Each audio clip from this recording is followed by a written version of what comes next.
few weeks ago, I spoke about a pastor from Kenya, Pastor McKenzie, who was said to have asked his church members to fast for some weeks. And they said some of them were, dying in the process. And he was arrested and eventually granted bail, but he's been arrested back because there is a latest update on this particular pastor. More updates on him.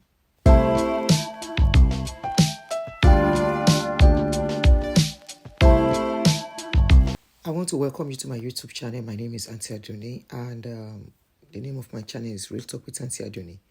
For some of you following this channel, I brought out a video some times ago about a certain pastor, Paul McKenzie, from Kenya, who was starving children and adults in the name of fasting to death. They said he's been in this business for so long, and once they are dead, he takes them and buries them on his own.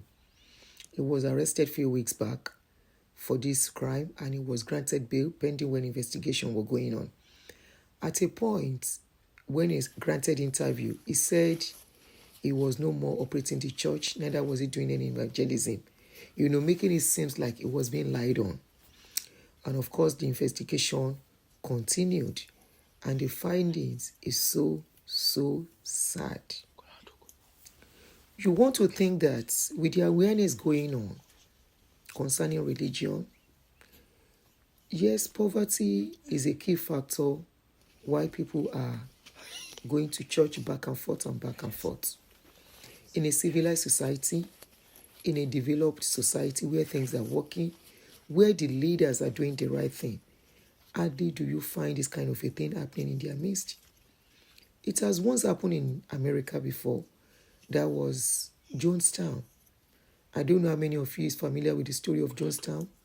Just Google Jonestown, then you will know how powerful religion can be in the life of a man. It happened here in the 70s. And since then, America has been on their toes concerning religion, monitoring things. It's so unfortunate that back home in Africa, our leaders that are supposed to do the right thing in checkmating the activities of religious bodies, especially Christianity.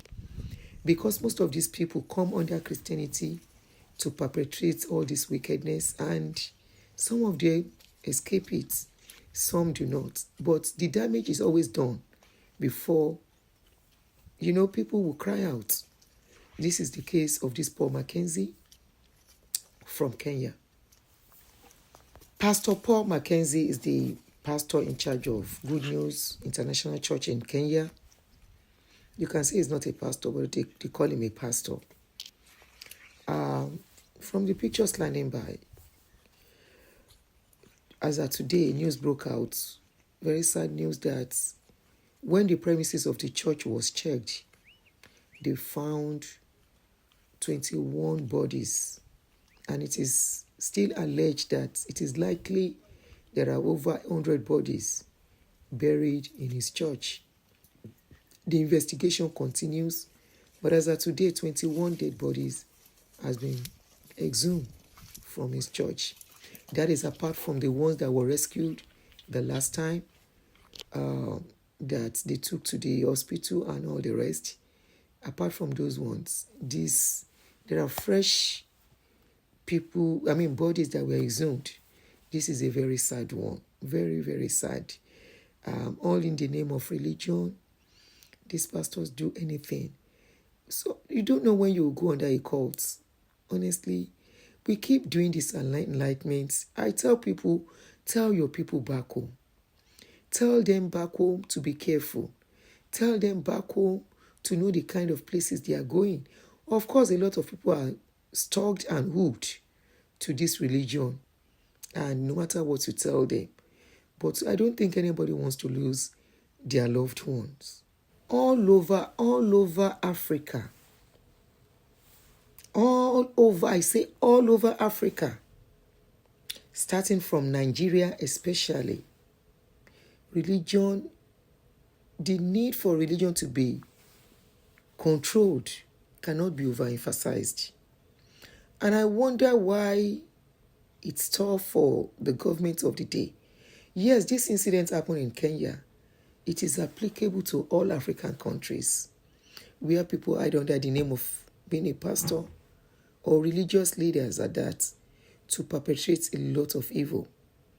This particular Paul McKenzie once told his congregation and granted an interview that education is evil, just like the Boko Haram. Africa, when are we going to get out of this? The people that brought religion to us, they are not as crazy as we are. The people that brought religion to us, they don't even go to church. They don't go to pray. Of course, our leaders are part of why we are in the deep mess that we are as a people. But if the government is not doing the needful, can't you talk to your people? Call your people and talk to them. That church going has never changed anybody's life. And I repeat, I am here to see somebody that church has made rich without working. I am here to see somebody that church kept alive and that person is sick without going to the hospital. I'm talking about serious sickness here. It's so unfortunate that even in this mess, an educated lady who is an air hostess fell into the category of people that was exhumed in his place. It's bad enough when it's people who think should know better, that doesn't know anything, who fall in this category.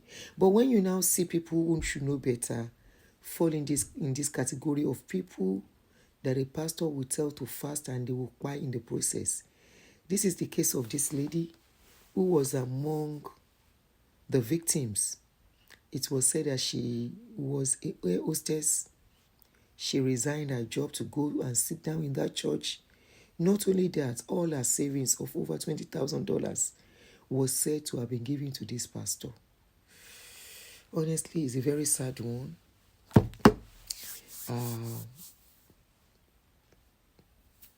I am so shocked that people just lost their lives out of ignorance. And why I don't blame them so much is because I was once in these shoes. The way we look at these pastors, the way we take them to be, and that's why I have taken it upon myself to do this awareness I am doing. We take them to be that whatever they say, they are speaking the mind of God.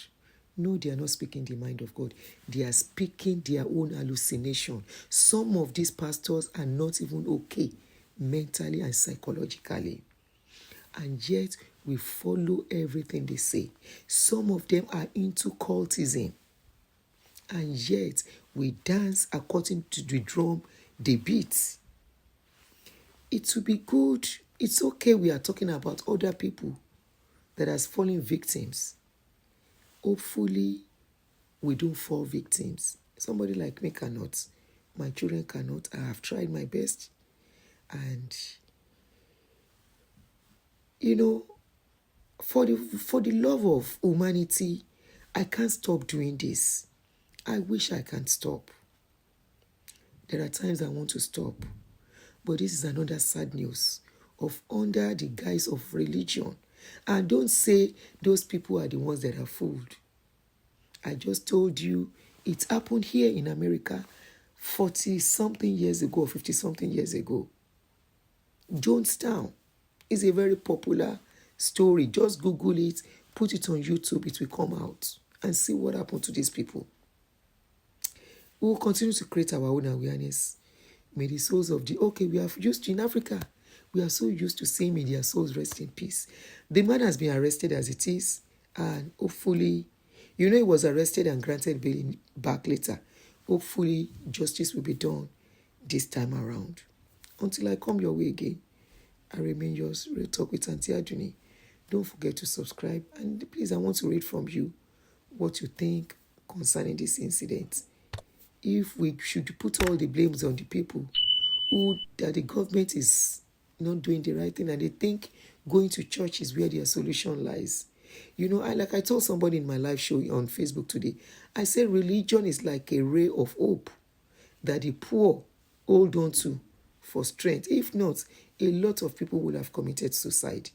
So that's why I don't condemn it in all totality. It's just that people should use their brain.